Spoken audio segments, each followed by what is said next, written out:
Market साथ YouTube channel में आपका स्वागत है।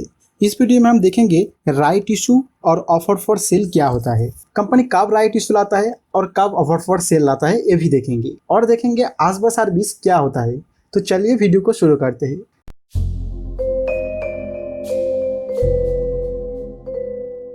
पहले हम देख लेते हैं राइट इशू क्या है। तो जब भी कोई पहले से लिस्टेड कंपनी अपने एग्जिस्टिंग शेयर होल्डर को न्यू शेयर्स मार्केट प्राइस से डिस्काउंट पे ऑफर करता है तो उसे राइट इशू कहा जाता है। इसमें कंपनी न्यू शेयर्स इशू करता है, इसके लिए कंपनी का टोटल नंबर ऑफ शेयर भी बढ़ जाता है और कंपनी अपने एग्जिस्टिंग शेयर होल्डर को ही ये ऑफर करता है। इसीलिए जिसके पास उस कंपनी का पहले से शेयर है उनको ही राइट मिलता है उस शेयर को बाय करने का।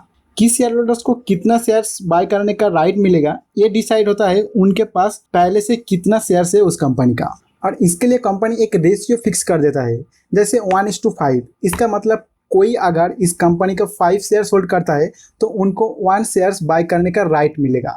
तो इस रेशियो के हिसाब से किसी के पास अगर 100 शेयर्स है तो उन्हें 20 शेयर्स बाय करने का राइट्स मिलेगा, और किस रेशियो में शेयर्स को ऑफर किया जाएगा ये कंपनी डिसाइड करता है, ये पहले से कोई फिक्स नहीं है।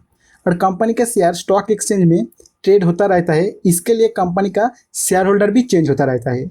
तो कौन सा शेयर होल्डर्स को ये राइट दिया जाएगा ये डिसाइड करना मुश्किल हो जाता है। इसके लिए कंपनी एक डेट मेंशन कर देता है जिस दिन कंपनी अपना शेयर होल्डर का रजिस्टर चेक करता है, और उस दिन जिस जिस शेयर होल्डर का नाम उस रजिस्टर में होता है उनको उनका होल्डिंग्स के हिसाब से राइट मिल जाता है। और जिस दिन ये रजिस्टर चेक किया जाता है उस दिन रिकॉर्ड डेट कहा जाता है। रिकॉर्ड डेट के अलावा और भी कुछ डेट होता है जो आपको जानना जरूरी है। तो एक एग्जाम्पल के साथ इसको समझते हैं। मान लेते हैं कोई कंपनी 1 सितंबर को डिक्लेरेशन देता है राइट इशू लाएगा, तो इस डेट को राइट इशू डिक्लेरेशन डेट कहा जाएगा, और company same day record date भी डिक्लेयर कर देता है। तो हम हमारा इस एग्जाम्पल पे 15 सितंबर को रिकॉर्ड डेट रख देते हैं। तो इस 15 सितंबर को जिस शेयर होल्डर का नेम शेयर होल्डर का रजिस्टर में होगा उनको राइट मिलेगा।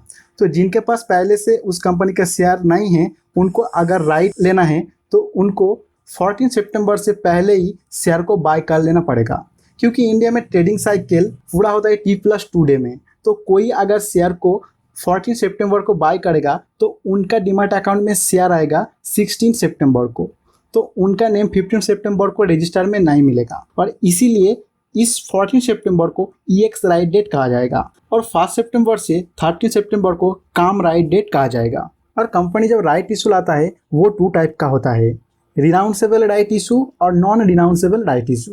अगर कंपनी रिनाउंसेबल राइट इशू ला रहा है तो कोई भी शेयर होल्डर्स जिनको राइट्स मिला है नया शेयर्स बाय करने का, उन्होंने अपना राइट्स को किसी और को सेल कर सकता है, और इस राइट्स का प्राइस क्या होगा ये डिपेंड करता है नया शेयर्स का प्राइस कितना % डिस्काउंट में दिया जा रहा है मार्केट प्राइस से। और नॉन रिनाउंसेबल राइट इशू अगर लाता है कंपनी तो उस राइट को सेल नहीं किया जा सकता, शेयर होल्डर्स को खुद को ही बाय करना पड़ेगा या फिर उस राइट को छोड़ देना पड़ेगा। राइट इशू का शेयर को बाय करने के लिए IPO को तरह ही एप्लीकेशन डालना पड़ता है, लेकिन यह एप्लीकेशन किसी ट्रेडिंग अकाउंट के थ्रू नहीं डाला जा सकता। इसके लिए आसबा यानी application supported by block amount इसके थ्रू डालना पड़ता है। आज का डेट में ज़्यादातर बैंक इस आसबा सर्विस का फैसिलिटी प्रोवाइड करता है। यह आसबा सर्विस क्या होता है इसको समझने के लिए हम देख लेते हैं इसको इंट्रोड्यूस क्यों किया गया। आसबा सर्विस के पहले कोई इन्वेस्टर को IPO या राइट इशू में एप्लीकेशन डालना होता तो इन्वेस्टर एप्लीकेशन का जो अमाउंट होता था उसको देने के लिए चेक या फिर डिमांड ड्राफ्ट भेज देता था कंपनी के पास, और ये अमाउंट कंपनी का अकाउंट में क्रेडिट हो जाता था। और अलॉटमेंट के टाइम अगर इन्वेस्टर को शेयर नहीं मिलता था तो कंपनी को फिर से एक रिफंड ऑर्डर डालना पड़ता था, और ये बहुत ज़्यादा टाइम कंज्यूम प्रोसेस हुआ करता था। इसके लिए सेबी ने आसबा सर्विस को इंट्रोड्यूस किया। इस सर्विस के तहत अगर आपका बैंक इसका फैसिलिटी दे रहा है तो आप अपना बैंक से ही एप्लीकेशन डाल सकते हो, और एप्लीकेशन का जितना भी अमाउंट होगा वो बैंक आपके अकाउंट में फ्रीज कर देगा, उस अमाउंट को कंपनी में ट्रांसफ़र नहीं करेगा, और इस फ्रीज अमाउंट को आप इस्तेमाल भी नहीं कर पाएंगे। जब अलॉटमेंट का प्रोसेस पूरा हो जाएगा और आपको अगर शेयर्स नहीं मिलता है तो बैंक फिर से उस अमाउंट को अनफ्रीज कर देगा। अगर अलॉटमेंट में शेयर मिल जाता है तो उस अमाउंट को बैंक ट्रांसफ़र कर देता है कंपनी को, और कंपनी शेयर्स आपका डीमैट अकाउंट में भेज देता है। IPO का केस में शेयर्स मिलना या ना मिलना इसका चांस रहता है। लेकिन राइट इशू का केस में आपके पास राइट होता है तो ही आप एप्लीकेशन डाल सकते हैं। तो राइट इशू का केस में शेयर्स मिल ही जाता है।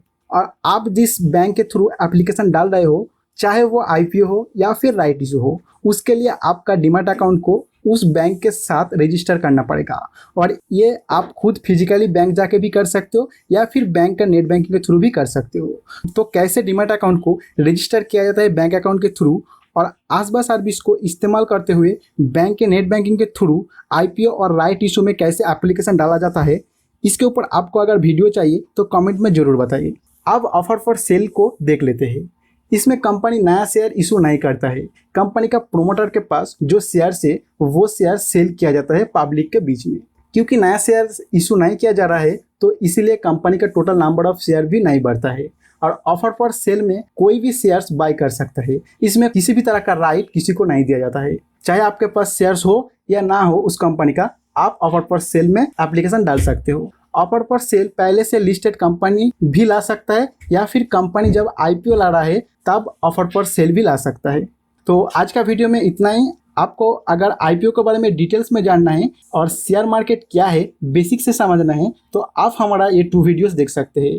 अभी ये 2 वीडियोस का लिंक एंड स्क्रीन में आएगा, आप वहाँ पे क्लिक करके देख सकते हो। तो thanks for watching this video.